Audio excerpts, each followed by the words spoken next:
сонин содон мэдээллүүдийг хачинжигтэй үйл явдлуудыг шинэ нээлтүүдийг дизайн маркетингийн хүртэл 82.9 шинэ санаануудыг Хөг Тэнгэр радио Бобохос 82.9. Энэ өдрийн мэндийг сонсогч үзэгч та бүхэндээ хүргэж байна.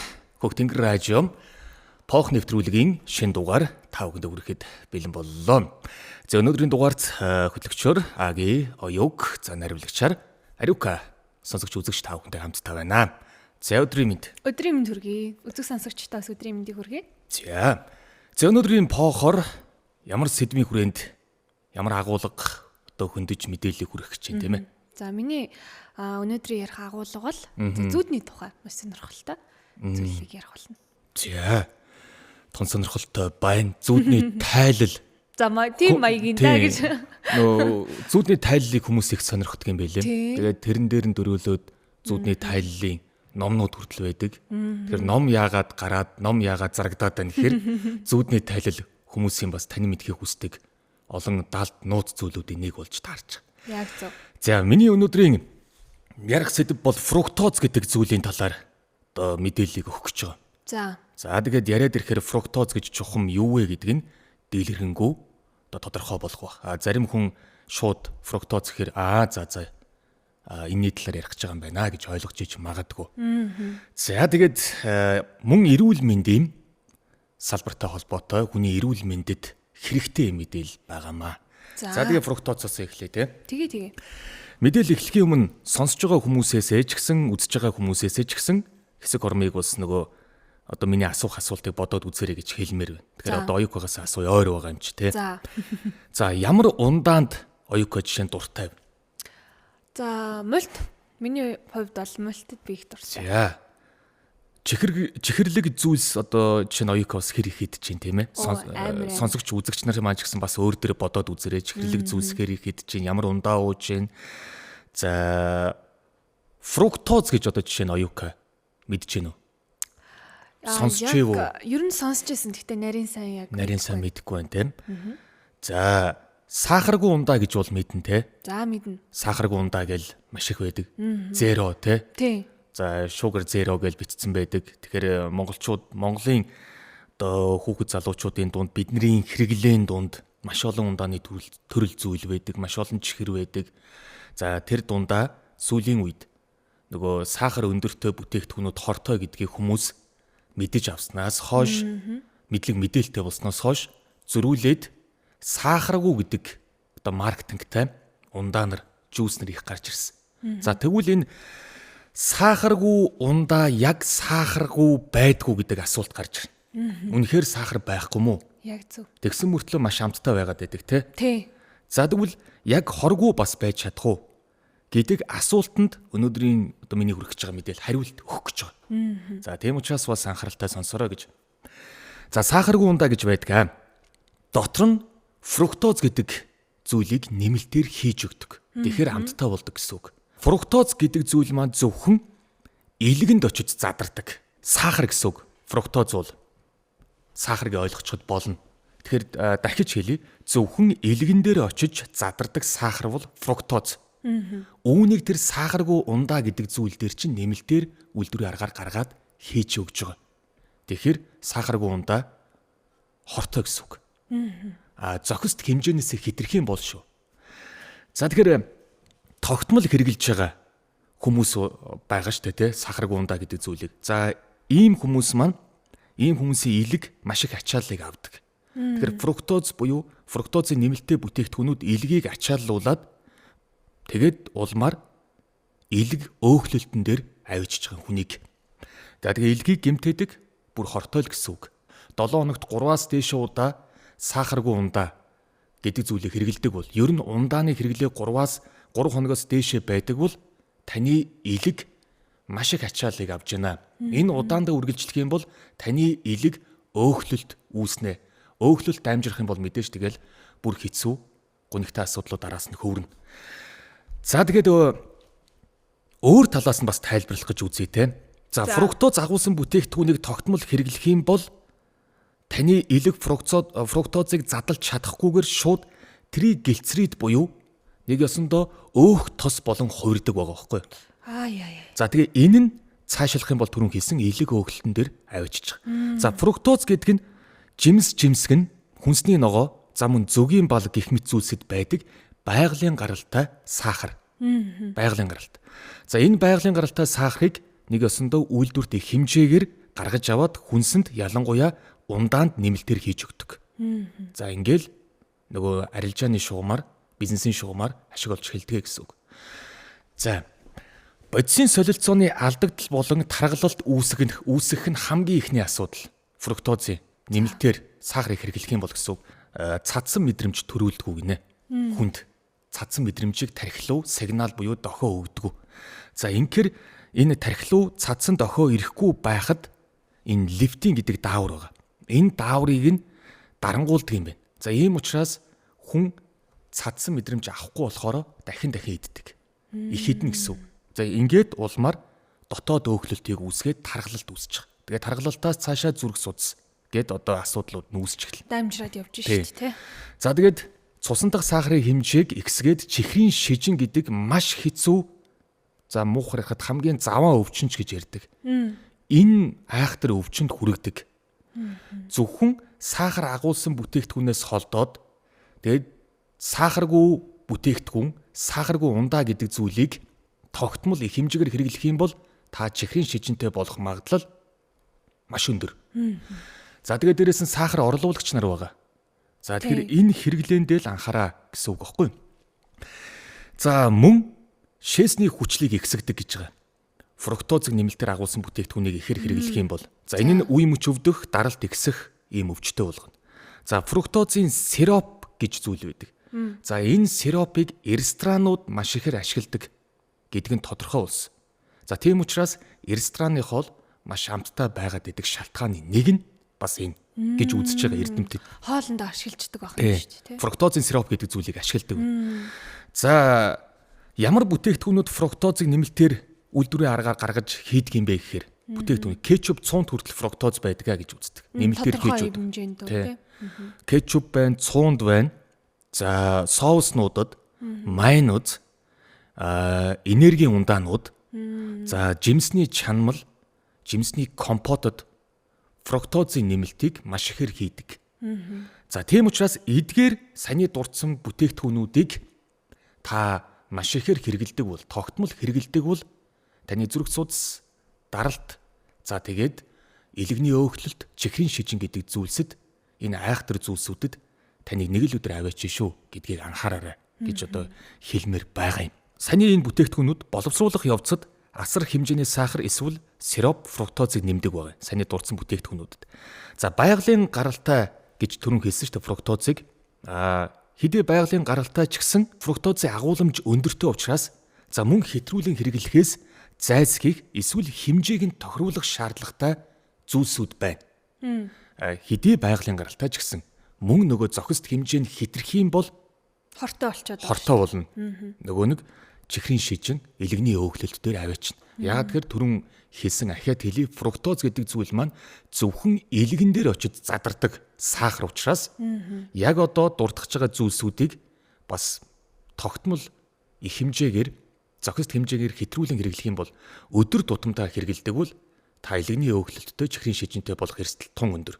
Үүнд юу орж ирэх хэрэг жимсэг нь орж байгаа.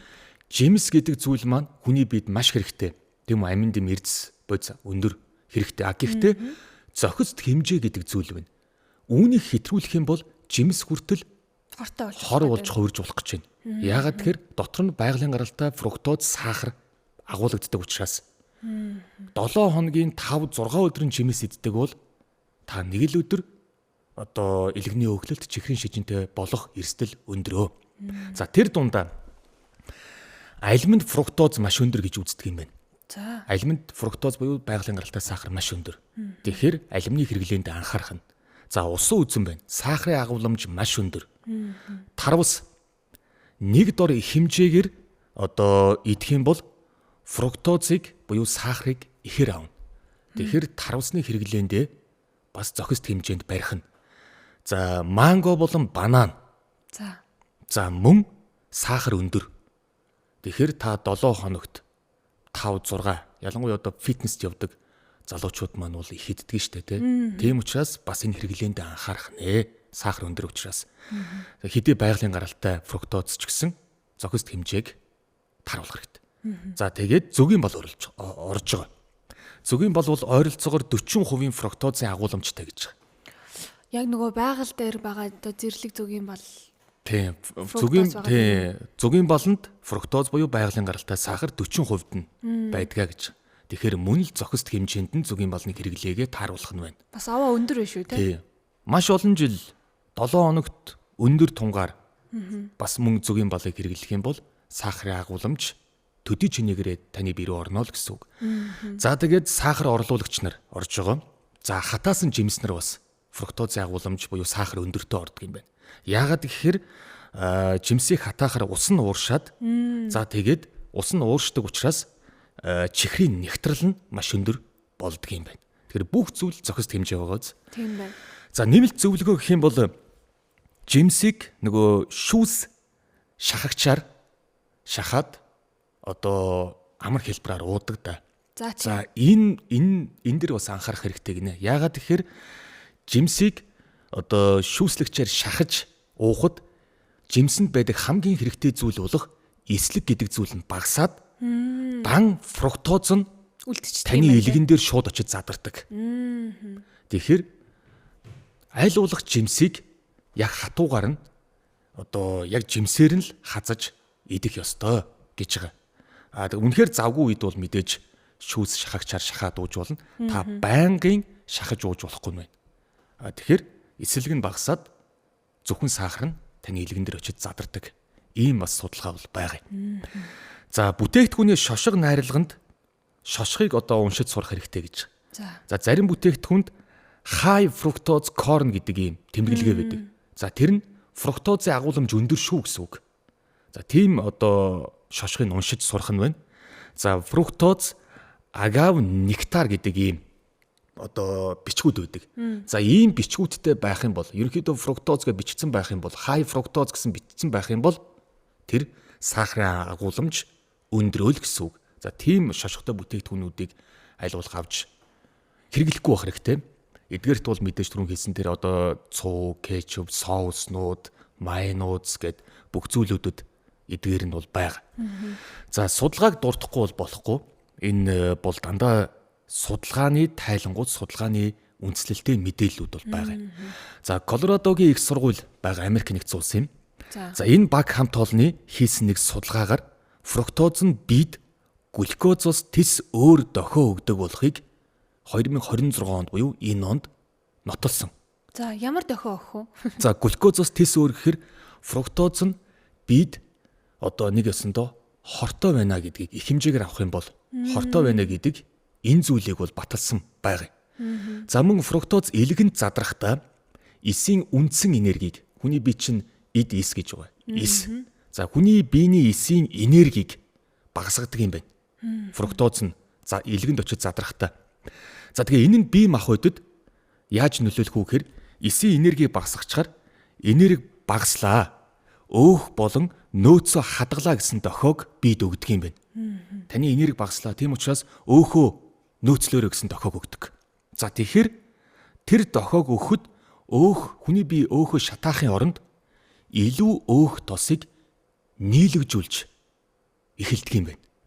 Тэгэхээр нэг өсөндөө одоо өөрөөр тайлбарлах юм бол ойлгомжтойгоор хэлэх юм бол сахар их аваад байх юм бол фруктозын агуулмж өндөртэй бүтээгдэхүүнийг та зохист хэмжээгээс илүү ихээр хүнсэндээ хэрэглээд авах юм бол таргалалт үүснэ. Энэ таргалалт яаж үүсдэг юм бэ гэхээр фруктоз илгэн дээр очиж задрахдаа таны биед нөө эсийг нь дарангуулчихж байгаа учраас энергийг нь байхгүй болгочихж байгаа учраас хүний бие ухаалаг учраас нэг өсөндөө энерги багаслаа. Өөх тосоо хуримтлаарай гэсэн ийм дохиог л өгчдөг юм байна л да биед. Уг нь бол өөх тос хуримтлах шаардлагагүй тухайн хүний бие. Тэнгүүд фруктоз дарангуулчингууд хүний бие тэр дохиог хүлээж аваад өөх тосыг нийлэгжүүлээд эхэлдэг. Тэнгүүд нэг өсөндөө таргалалт үүсдэг байгаа. Хиймэл дохио өгж гин гэсэн үг. Тэр эсийг дарангуулчихаар. За тийм учраас ийм аюултай юм байна гэдгийг мөн эрдэмтэд нотолсон байна. За дараагийнх нь фруктозын өндөр хэрэглээ нь зөвхөн элэг гэлтгүү зүрхний булчин болон судасны хананд шууд нөлөөлдөг болох нь тогтоогдсон. Тэгэхээр элэгний өөхлөлтөөс гадна зүрх судасны өвчлөл гэдэг зүйлд маш өндөр хортой оролцоотой байна гэдгийг мөн эрдэмтэд нотолсон байна. Энэ бол 2026 оны одоо эрдэм шинжилгээний судалгааны сэтгүүлүүдэд гарсан нийтлэлүүд байна. За тийм учраас сонсогчдоо үзэгчтэй хандаж хэлэхэд сахаргүй ундаа сахаргүй бүтээгдэхүүн гэдэг зүйлсэд фруктозыг нэмэлтээр хийдэг юм аа. Тийм учраас та тэдгээр бүтээгдэхүүнийг зохист хэмжээнээс хэтрүүлэн хэрэглэх юм бол таны бие сахарын түвшин чинь ихсээд элэгний өөхлөл зүрх судас чихрийн шижин гэдэг зүйлсэд хүргэж болзошгүй юм байна. Тийм учраас айлуулах сахарны хэмжээгээ багасгаараа фруктоз гэдэг зүйлийн талаарх мэдлэг мэдээлэлээ бас илүү ихээр аваарай гэж хэлье. За ингээд дуусч. Сонголт бол хэрэглэгчийн гард бүх зүйл зохист хэмжээ гэдэг зүйл дээр л амьдрал тогтож байгаа. За баярлалаа. За өнөөдрийн миний танилцуулах мэдээлэл маань болохоор за зүүдтэй холбоотой. За ер нь хүний зүүд яг ямар учиртай юм бэ? За энийг санамсартай мó, санамсаргүй мó тийм ээ? Нэг сонин зүүдтэй холбоотой яриануд байдаг штэ. Ирээдүйд нөлөөлөх үгүй юу те? За ер нь бол энийг миний өнөөдрийн бэлтгэж ирсэн мэдээлэл бол бас яг судалгаатай, баримттай, нотлогоотой ийм судлагдсан одоо баримттай мэдээллийг өнөөдөр үзэг сонсогчдоо дуулгахаар бэлдэж авчирсан. За ер нь бол заримдаа нэг юм хачирхалтай нэг юм ер нь та нэг зөөдөлж ийсэн үү одоо ингээд нэг юм сонин тий утга учир нь ойлгохдохгүй тийм зөөд ер нь зөөдөлж юу? За зөндөл байгаа штэ яг сэрчээд тийм ээ. Хүн сэрчээд тэгээд одоо айцтай л болчдөг л доо. Нэг эвгүй зүүдлүүл. Тэр дундаа нэг монголчууд ч бас нэг сүсэг ихтэй ард юм те. За энэ одоо яагаад ийм зүүдэлч вэ? Ийм зүүдлэх шалтгаан байгаа билүү, үгүй билүү? За энэ одоо муу юм зөвгөнж байгаа юм биш үсттэй ч гэдэг юм уу те. Тэгэхээр нөгөө сэтгэл зүйн хувьд хэцүү болчдөг л доо. Төгшүүртэй тийм ээ. Төгшүүртэй. Эсвэл нэг ийм урд өмнө нь тим зүүдлүүл мөнгөтэй болд ингэнэ. За тим зүүдлүүл удахгүй аз тохиод ингэнэ гэд тийм зүйлүүдийн сонсцсон. За тэрийг нь тэгээд зүүдлэх юм бол эсэргээрээ нэг тийм инерхтэй болчтой шүү дээ. За яг зөв. За ер нь бол заримдаа бас бид бүхэн нэг юм хачирхалтай бодит амьдралтай холбоогүй юм шиг те нэг юм янз янзын зүүдлээд байдаг. За тэгээд энэ ер нь бол хүн зүүдийг тархинд шүн болж байгааг юм санамсаргүй мэдээллийн үйл ажиллагаа гэж боддог ахна л те. Тэгэхээр одоо сүүлийн үеийн одоо шинжлэх ухааны судалгаанууд дээр харах юм бол яг ийм одоо зүүд бол бас нэг юм арай илүү өөр одоо утгатай зүйл байж болох үс нэг тийм судалгаа хийсэн байгаа. За Италийн IMT School for Advanced Studies in Lucca гэдэг юм сургуулийн мэдрэл судлаач Валентина Элс гэдэг хүн бол за яг энэ судлаачид одоо яг зүүд болон хүний ийм сэрүүн үеийн амьдралын хоорондын холбоог нь судалсан байгаа байхгүй юу? За энэ хүү судалгаа нь болохоор яг энэ psychology буюу одоо энэ сэтгэл судлалын одоо шинжлэх ухааны сэтгүүлд нийтлэгдсэн. За тэг хиймэл оюун ухаан суурилсан одоо хэл боловсруулах аргыг бол ашиглаж яг энэ хүү судалгаагаа бол одоо хүмүүсийн зүүдэн дээр ингэж хийж үтсэн байгаа да. За судалгаанд 18-аас нэг юм 70 насны нойр болон сэтгцэн ямар нэгэн юм эмгэггүй ямар ч юм асуудалгүй хүмүүсийг оролцуулсан. За өдөр бүр яг өөрсдийн одоо зүүдийг тэмдэглээд за нэг юм мөн чанар нь ямар байх нь вэ гэдгийг одоо тэмдэглэж өдөр болго юм тэмдэглэл хөтэлсэн байгаа. За тэгээд судлаачтай олж мэдсэн хамгийн сонирхолтой зүйл нь гэх юм бол зүүд бол одоо юм бодит амьдралын хуулбар биш юм а гэдгийг бол олж мэдсэн энэ судалгаагаараа. Ерөөсөө одоо жишээлх юм бол өнөөдөр хоёулаа те ингээд пөөх нэвтрүүлэгт орчоод оройн би ингээд зүүдлээ гэж бодъё л доо. Тэгэхэд өнөөдрийн одоо миний туулсан одоо миний өдийг хүртэлх туулсан тэр амьдралын ч юм уу те туршлагууд байж болно. Гэхдээ байхгүй ч гэж болно. Ор үнсэхүү. Ер нь айгүй нэг юм бодит амьдралын нэг юм толь шиг юм хуулбар биш юм гин л те. Хийсвэр яг үнэ. Тэ. За тэгээд бидний нэг юм дурсамж за магадгүй сэтгэл хөдлөл нөгөө зан чанарыг дахин тарих боловсруулад тэгээд бүтээсэн нэг юм шинэ хувилбар гараад ирчихэж байгаа гэсэн үг. Тэгэхээр тарих маань өөрөө ингээд нөгөө амархгүй ингээд байнгын ажиллаж идэг шүү дээ. Унтсан ч гэсэн ажиллаж л байдаг. За энэ хугацаанд ер нь бол нөгөө хуримтлуулсан туршлага мэдээлэлээ ингээд нөгөө дахин ингээд боловсруулаад ингээд одоо нэмсээр агаад архив үүсгэлөө. За тий. За нэг ингэж ер нь амьдралын архив үүсгэлөө. Тийм. Яг тэгэж явсаар агаад ер нь бол зүүдийг бий болгодог байна. Ер нь бол арай жоох өөрөөр хэлэх юм бол тарих яг нэг юм унтчих та зүгээр нэг юм өнгөрсөн үйл явдлыг дахиж одоо тоглоулдаг гэх юм уу? Одоо нэг юм пянзаар ингээ те дуу хөгжим тоглуулж байгаа CD-нд ингээ нэг тавьчаад кино тавьж байгаа шиг биш. Яг нэг юм одоо өдөр тутмын амьдрал тохиолдсон тэр зүйлсүүдийг ийм дотоод ертөнцтэй одоо яг нэг миний зан чанартай бас холбож байгаа байхгүй. Сэтгэл зүйн байдалтай холбоно, зан чанартай холбоно. Нэг дотоод ертөнц гэж ярьдаг шүү дээ, тий. Өөрийн гэсэн нэг ийм өвөрмөц байдлыг ашиглаад яг тэр хүнд тааруулсан киног бүтээж өгдөг байна. За тэгээд энийг одоо ер нь бол зүүд гэж бол үзээд байгаа. За ер нь судалгаагаар хүний зүүдэнд хэд хэдэн хүчин зүйл бол нөлөөлдөг болохыг бол тогтоосон байна. За жишээлх юм бол зүүдэндээ одоо ямар хандлагатай байдаг хүн илүү тод зүүдлэх магадaltaй вэ гэх юм бол нэг юм одоо зүүдийг сонирхдаг ач холбогдол өгдөг хүмүүс зүүдэндээ илүү ийм сайн санаж илүү ийм нарийн дүрслэлтэй зүүдэлдэг гинэ.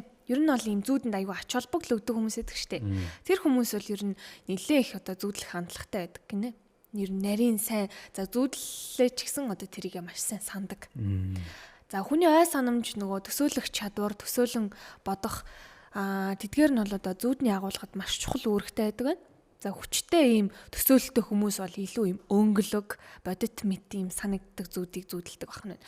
Магадгүй одоо энгийн хүнээс жоохон нэг юм төсөөлөн бодох чадвар суулч юм уу эсвэл нэг юм зүүдэнд нэг итгэдэггүй те одоо түрүүн ярьсан штэ монголчууд яг нөгөө одоо сүсэг бишрэлтэй те яг юм зүүд одоо тийм юм зөгөндөгдөө гэх нэг юм боддог хүмүүс бол арай юм хүчтэй зүүдэлдэг байна. Тэнгүүт нөгөө жоохон юм сүсэг бишрэл жоохон сул зүүд нэг итгэдэггүй те нэг юм зүгээр за нэг зүүд чи хайчдаг тийм хүмүүс бол ер нь бол угаасаа зүүдэнд хүртэл айгу тийм сул байдаг. Зүүдэлсэн ч гэсэн маргааш нь мартчихдаг.